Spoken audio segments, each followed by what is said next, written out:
Welcome, I'm Jeff Klatzkow, the County Attorney for Collier County. I'd like to welcome you to Collier County's Advisory Board training on the Sunshine Law, public records, and ethics laws and regulations. Hello, my name is Colleen Green, and I am an Assistant County Attorney in Collier County. Today we are going to give you a brief overview of what it means to be on an advisory board, Florida's government in the Sunshine Law, the Public Records Law, and a quick overview of Florida state and county ethics requirements. A county advisory board is created by ordinance, resolution, or Florida statutes to provide advice and recommendations to the Board of County Commissioners on diverse matters of public concern. Collier County has approximately 40 advisory boards and over 300 members. The primary purpose of an advisory board is to get a group of people who are both interested in and have some level of understanding in the purpose of that particular board in a public meeting to discuss issues that affect the county and to recommend solutions to the Board of County Commissioners. Your advisory board was created by the Board of County Commissioners pursuant to the county's General Advisory Board Ordinance and the specific document that created your advisory board. Advisory boards are created to review and discuss specialized areas set forth within the advisory board's functions, powers, and duties set forth within the advisory board ordinance or resolution. For example, we have a Senior Affairs Advisory Board to review and discuss matters that are important to our senior population. The county's General Advisory Board Ordinance sets forth the requirements for boards, the method of appointment, ways a board member could be removed from office, and reminds advisory board members that individually they are not representatives of Collier County. In order to be appointed to a county advisory board, you must meet certain requirements. For example, you must be a permanent resident and elector of Collier County. In some cases, the Board of County Commissioners will seek residents outside of Collier County based on the specific area for the advisory board to review and discuss. In addition, the advisory board member must have a demonstrated interest or experience in the activity or area which is the purpose of the advisory board. Advisory board members are appointed by the Board of County Commissioners at a regularly scheduled board meeting based on the advisory board applicant meeting the specific qualifications for membership on that board. An advisory board member may also be removed from an advisory board by the Board of County Commissioners at a regularly scheduled board meeting. Grounds for removal include no longer living in Collier County, you become a candidate for political office, and there are exceptions to this rule, you become a plaintiff in a lawsuit against Collier County, you exceed the permitted absences for your advisory board, or you may be removed by the Board of County Commissioners with or without reason. As a member of an advisory board, you do not individually represent Collier County. You may not hold yourself out to the public as a representative of Collier County, and you cannot create or use or distribute any literature that promotes yourself as such. Each advisory board is created by the Board of County Commissioners by either an ordinance or resolution. The ordinance will define the purpose, powers, and duties of your board. Your staff liaison will review all of the elements with you. We will now discuss with you the Florida Government in the Sunshine Law. Collier County government is in the business of providing essential government services to the citizens of Collier County. We are in the business of providing for the public's health, safety, and welfare. We do this by building and maintaining roads and bridges, providing parks and libraries, providing clean water, sewer, and trash pickup. We run an ambulance service, and we ensure all new construction meets Florida's building code. The Sunshine Law provides our citizens with a right of access to the process to provide for citizen involvement in the making of these decisions. The Sunshine Law applies to advisory board members. Any discussion between two or more members of the same advisory board on any topic that could come before that board for discussion is considered a meeting under the Sunshine Law. There are three basic requirements of the Sunshine Law found in the Florida statutes. Meetings of public boards, committees, or commissions must be open to the public. Reasonable notice of such meetings must be given, and minutes of the meeting must be taken. All meetings must be open to the public, which is why we hold meetings in the board chambers or other public places such as libraries. There's no point having a public meeting unless people know about it and have the ability to attend the meeting. At a minimum, 3 days advance notice is required for public meetings, but several weeks' notice is what we strive for. All public meetings are posted on the county's online calendar. Not everyone may be able to attend a public meeting. That is why the Sunshine Law requires that written minutes be taken at a meeting and made available to the public so that people may be informed as to what occurred at the meeting. The Sunshine Law applies to all county advisory boards and all of the advisory board's subcommittees. The Sunshine Law specifically applies when 2 or more members of the same board or committee discuss a matter that may foreseeably come before the same board or committee. We have some top 5 reminders for advisory board members. First, no pre- or post-meeting discussions with other board members. 2, no private conversations on the dais. 3, avoid texting on the dais. 4, do not use non-members as liaisons between members. And 5, avoid the appearance of impropriety. As an advisory board member, the Sunshine Law applies to any discussion with another board member that may foreseeably come before your advisory board. This includes written correspondence. All two-way communication on your advisory board business must be done in compliance with all elements of the Sunshine Law. If an advisory board would like to conduct an inspection trip, all elements of the Sunshine Law must be met. The meeting must be open to the public, with reasonable notice provided and minutes taken. Depending on the location of the inspection trip, this may be difficult. To avoid Sunshine Law issues, if you wish to conduct an inspection trip, do it outside of the company of a fellow board member. Are 2 members of the same advisory board or board of county commissioners allowed to attend the same social event or civic function, like a Chamber of Commerce meeting? Social events and other community events are of course permissible. Advisory board members must be aware to not discuss any matter that may be discussed at their advisory board meetings. Does the Sunshine Law apply to a private organization such as homeowners associations? No, the Sunshine Law applies only to local government boards. Does the Sunshine Law apply to a meeting between one county commissioner and a private citizen? No, the Sunshine Law only applies to certain discussions between 2 members of the same board. Please note that any action taken in violation of the Sunshine is void and may result in criminal fines and even jail time. What are the consequences if a public board or commission fails to comply with the Sunshine Law? It is a second-degree misdemeanor to knowingly violate the Sunshine Law, punishable with a fine of up to $500 and/or up to 60 days imprisonment. Other penalties include removal from your position and payment of attorney's fees incurred by the challenging party, as well as declaratory and injunctive relief. Colleen and I will now discuss with you Florida's Public Records Law. So what is a public record? A public record is any document or other material made or received by an agency or employee in connection with official business. The Public Records Law applies to all county business and all county advisory board business, and that includes your emails, letters, meeting notes, and any memos or agreements that you might prepare regarding your county advisory board service. The Public Records Law does not apply to any personal emails or documents. As an advisory board member, any correspondence or emails to or from you relating to your advisory board service is a public record.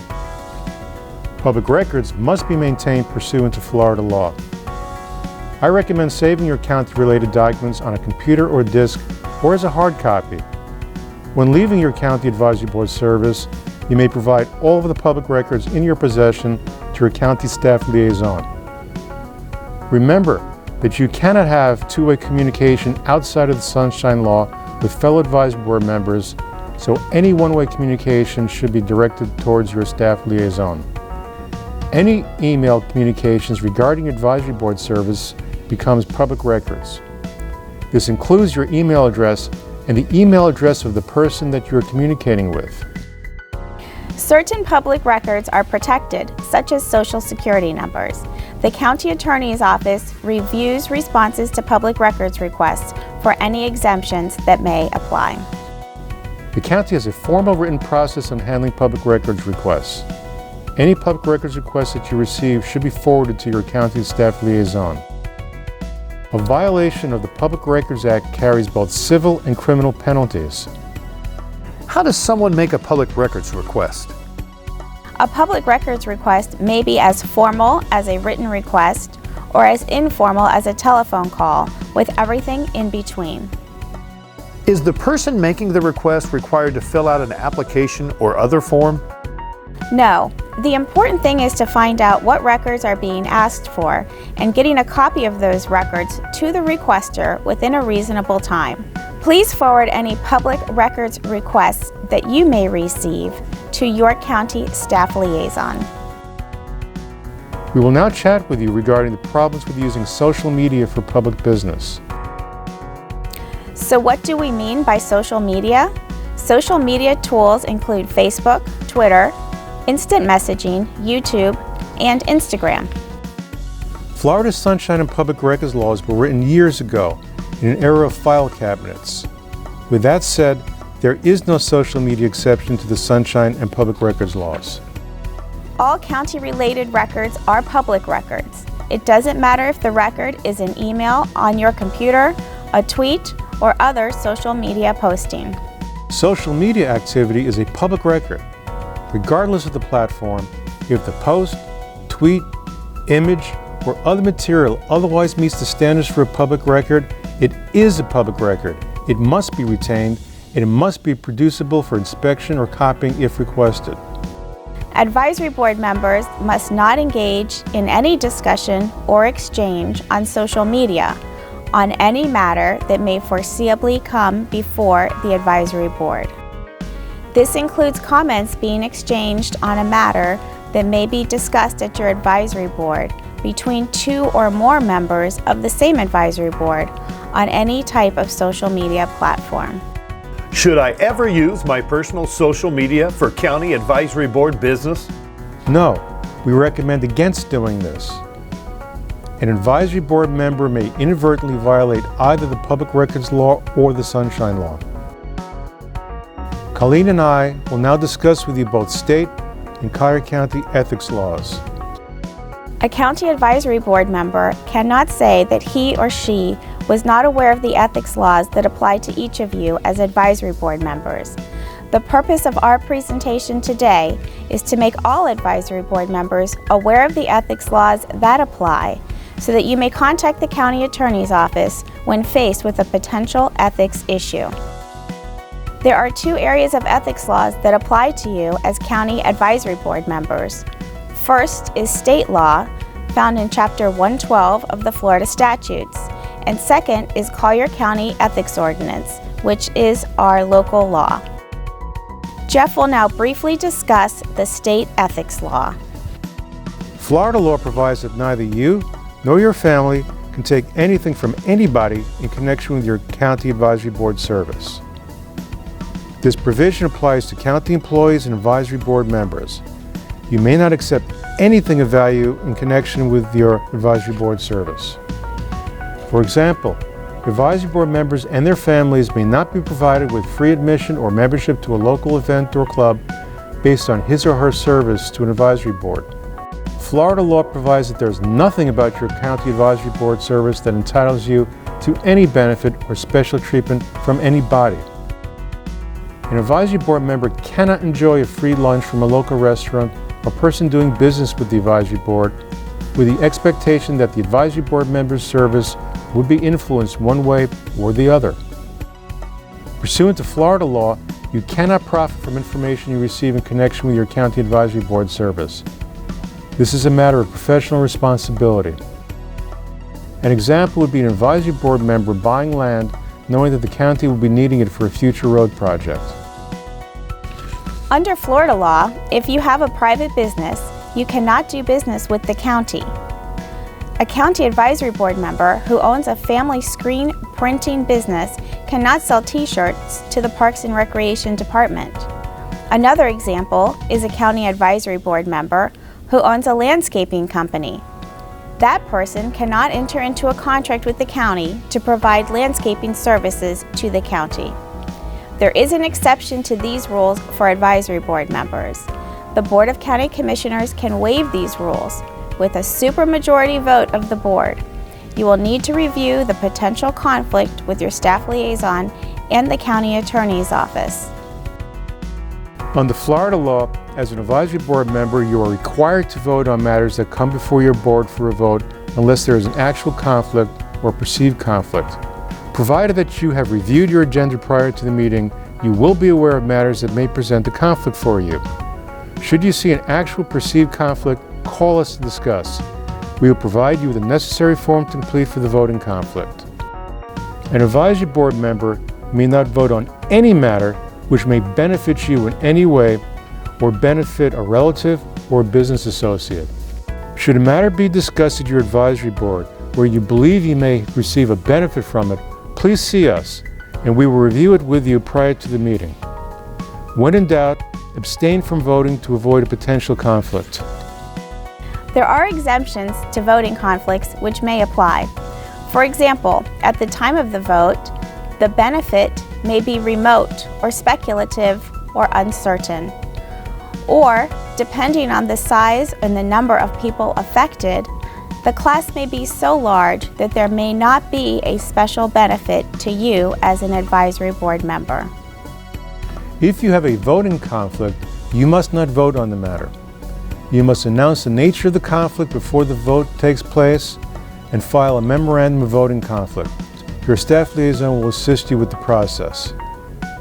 In addition, you may not participate in the discussion in an attempt to influence the outcome. Florida law provides for an optional abstention provision and applies when there is or may be a possible conflict of interest.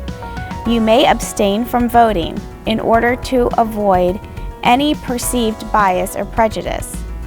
If you abstain from voting, you will be required to complete a memo of voting conflict under this provision, and your staff liaison or the county attorney's office will assist you with this process. Some advisory board members are required to complete a limited financial disclosure form pursuant to state laws. Those advisory boards include the Collier County Code Enforcement Board, the Collier County Planning Commission, and the Collier County Water and Wastewater Authority. If you are a member of any one of these three boards, please see us.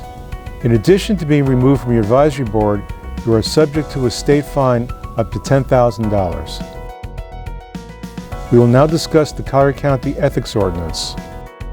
Collier County's Ethics Ordinance has a no-gift policy.